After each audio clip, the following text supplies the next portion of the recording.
আরে আপনার বাধা দিবেন কেন? বাধা দিলে আমি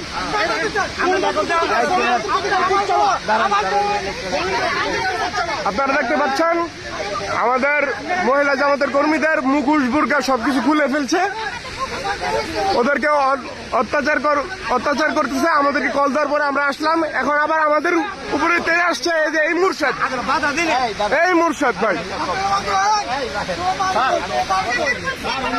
কি বলছে আপনাদের?